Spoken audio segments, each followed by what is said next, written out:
Welcome to the Upland Show, everybody. We're glad to have you back for another great episode.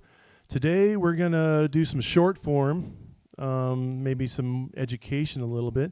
We're actually going to unveil something very new to the Upland Show. This is going to be a new installment in our show.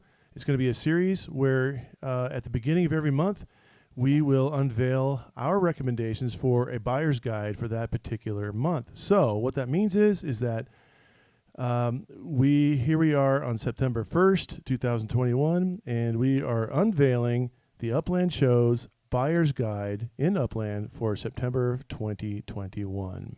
All right, let's jump right into it. So we're going to share our screen here, and we've put together a list here of all the cities in Upland currently, and the total properties in that city, the unminted amount, and the the unminted that are FSA properties, and the unminted that are not FSA properties. And again, FSA means Fair Start Act, meaning those players who have less than how much? 100,000 UPIX. Okay, value, so it's net worth. So what is that? $1,000 in the game. $100. Oh, $100 in the it's game. Low.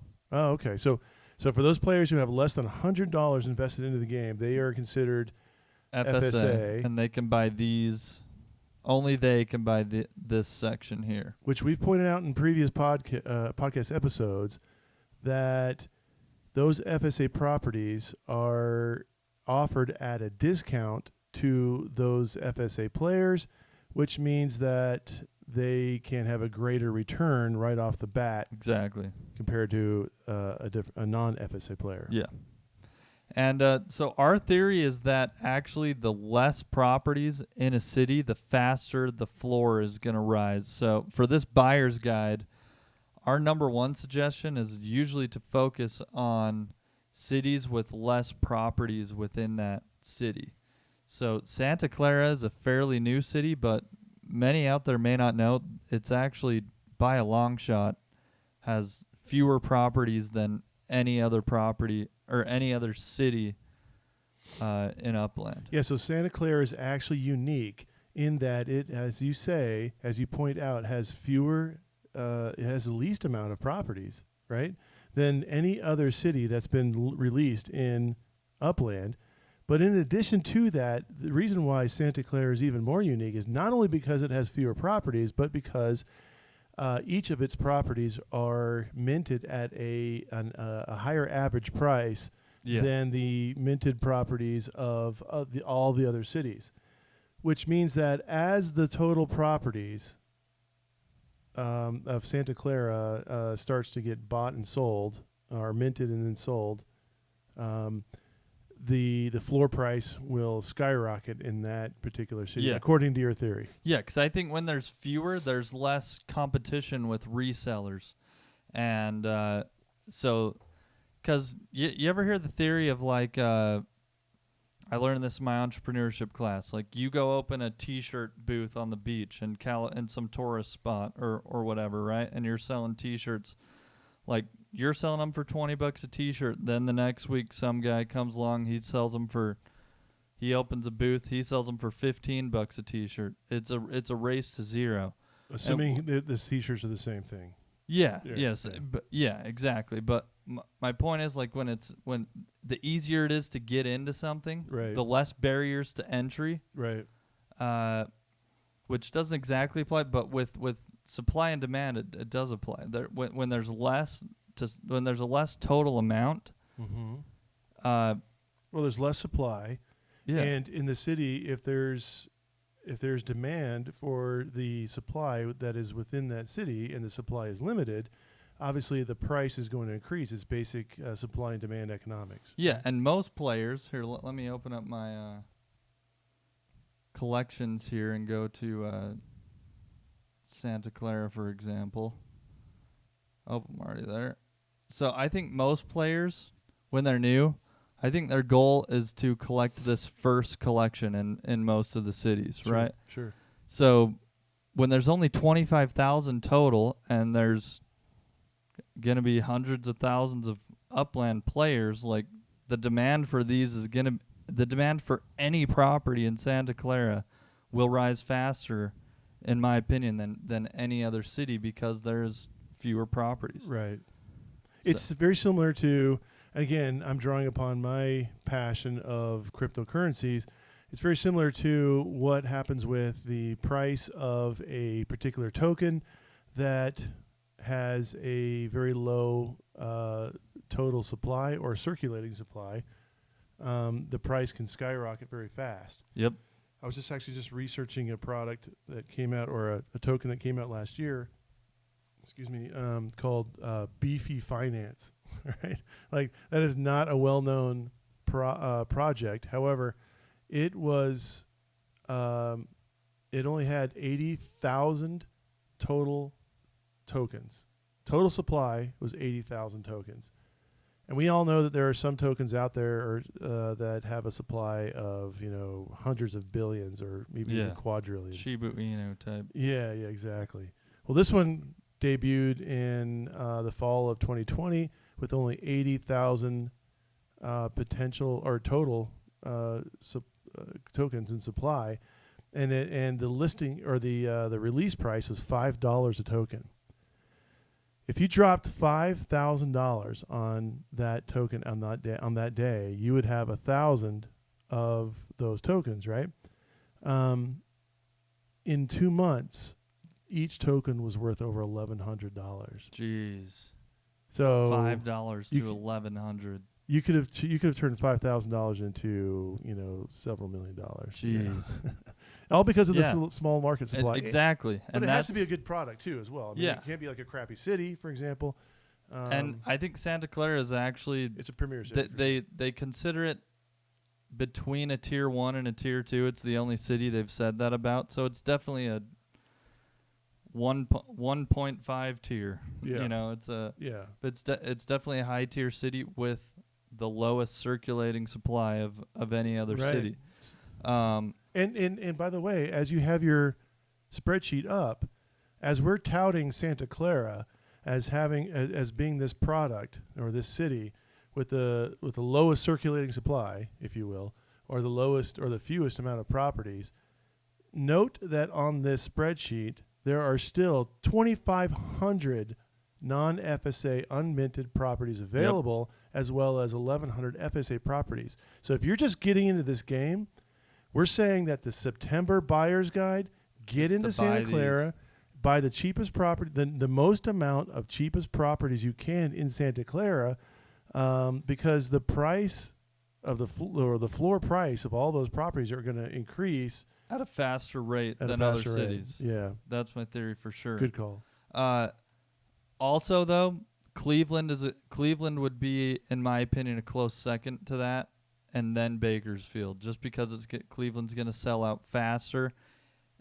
And I feel like Cleveland's performed a little bit better than Bakersfield. It's had a little more hype around it than Bakersfield did. I agree. So if you're FSA, just know that Santa Clara are a little bit more expensive. We have it pulled up here. The cheapest one you can buy FSA property in Santa Clara is 9,890 UPIX. That's FSA? FSA. Okay. For non-FSA, it's closer to like 18,000. 18,000. So double that. So it's pretty cool. If you're FSA, you can get in cheap and you can flip these fast. Sometimes I think it would be fun. Okay, so I came into the game as a non-FSA. Like I put you put more money in your original investment. Yeah. I think it would be fun to put in less than $100 for sure, and to see what you can do as an FSA player in generating wealth. Maybe it takes you a year or two, but you could probably get up there pretty high. Yeah, a lot of. I think the best value to put in is $50 for a new player to start.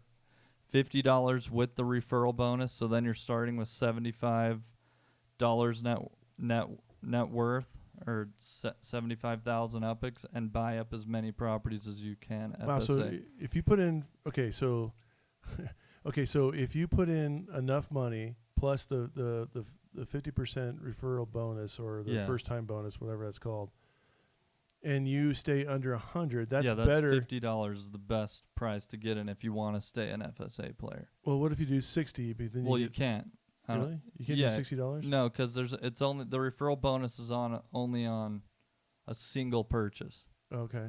And you can't buy 60 on a single purchase. You can only buy, like, if we go to get Upix in the game, it's at the rates are $5, $10, $20, $50, and then $100, which will put you over. Oh, so yeah, that $50 with the referral fee is the best starting point if you want to stay small. That's a great strategy because once you buy at 100, you don't have that great entry point as an FSA player, getting all these cheap properties and being able to price them for whatever you want. Yep. Dude. And now to drive that point home, I want to give an example of one of the OGs of this game, Dizzy Deesky. He's been in for a long time, and he's definitely one of the bigger whales of the game. Does he have a podcast as well for this game? I don't think so. I think he's been on the Upix podcast a few times, kind of guest appearance. But I just want to show you an example of today's sales that he's had and yesterday's sales and the day before. He bought these properties in Harlem. Look what he's selling them for. $40, 40,000 Upix per property, essentially. Okay. $40 USD pretty much. He bought these at $2.80 or 2,800 Upix per property. And now he did buy them back in November. So you got to realize it does take time for the floor to rise. Sure.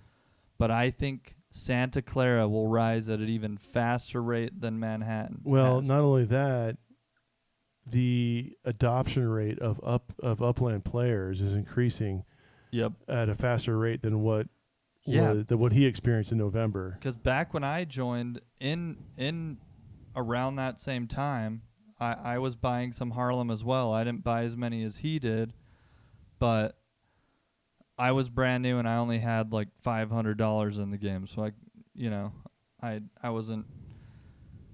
But man, like so Dizzy Disky here, this user, he has dozens of properties that he purchased back in November or in the fall of 2020 for less than $3 US dollar, and he's selling them now for $40, and he's selling them multiple times a day. Look, on August 29th he sold 10 of them. That's crazy, dude. So okay, that's more than most people make at their jobs, the average salary, the average American out there. Just think about the percentage of that. Okay, so let's keep the math easy. So, $3 versus 10 times 10 is $30, and then $40 times 10. So he's making 400 minus 30. Yeah, I don't know what math you're doing. 307. He's making that day. He made $370 profit. No, what I'm saying is percentage-wise, from $3 to say $40. I don't even know what that percentage is. Like 1,000%. Well, it says right here the markup is. Oh, so yeah, 1,400%.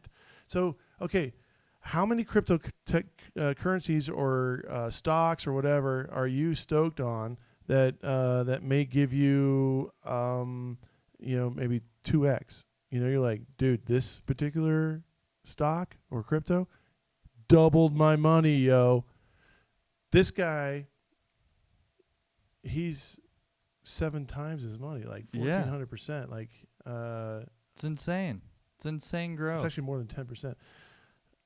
I should probably work out that math. But anyhow, yeah, he's killing it.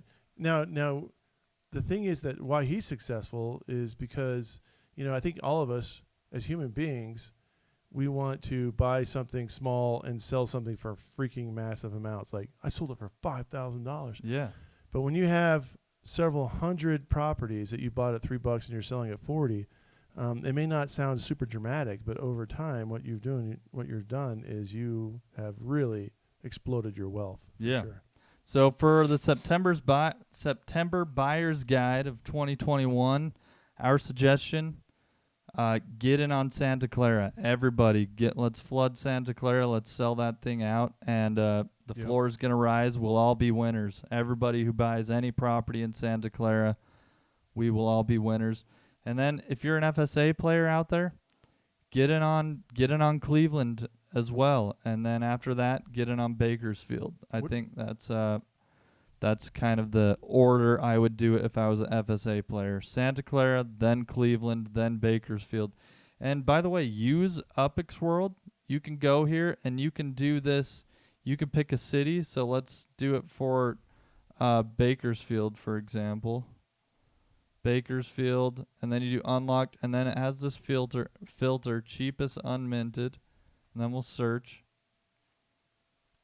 and then boom, it's gonna tell you right now you can go buy this property for, it's the cheapest one, 2,340 Upix in Bakersfield. If you're an FSA player, that's the one I would buy right now, and that's the one you can flip for the most. Actually, let's check. If we go to Bakersfield right now, to give you an example, if you zoom out on the whole city like this, and then you click this, here, let me take up this camera. If you click this button in the bottom right here, oh shoot.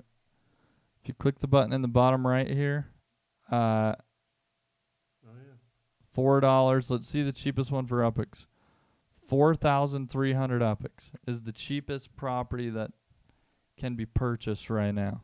Okay, but if you're an FSA player, you can buy one for 2,300 and immediately sell it for, make $2 on that, like literally instantly. Yeah, and I know that it's probably easy to criticize that strategy and say, okay, that's great, you just made $2, big deal.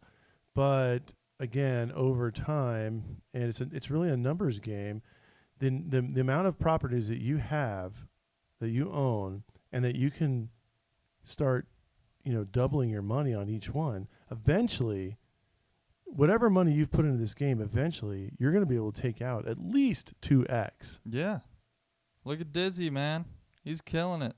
Dude. And he's actually started it. selling some of these for USD. He could have sold all of these for $33 USD, but he's selling them for $40 in Upix value because he believes in the game and he's keeping his stake in the game. He's taking some money out here and there, but clearly if he wanted to, he could be selling all of these for $33. Dude, he's crushing it. USD.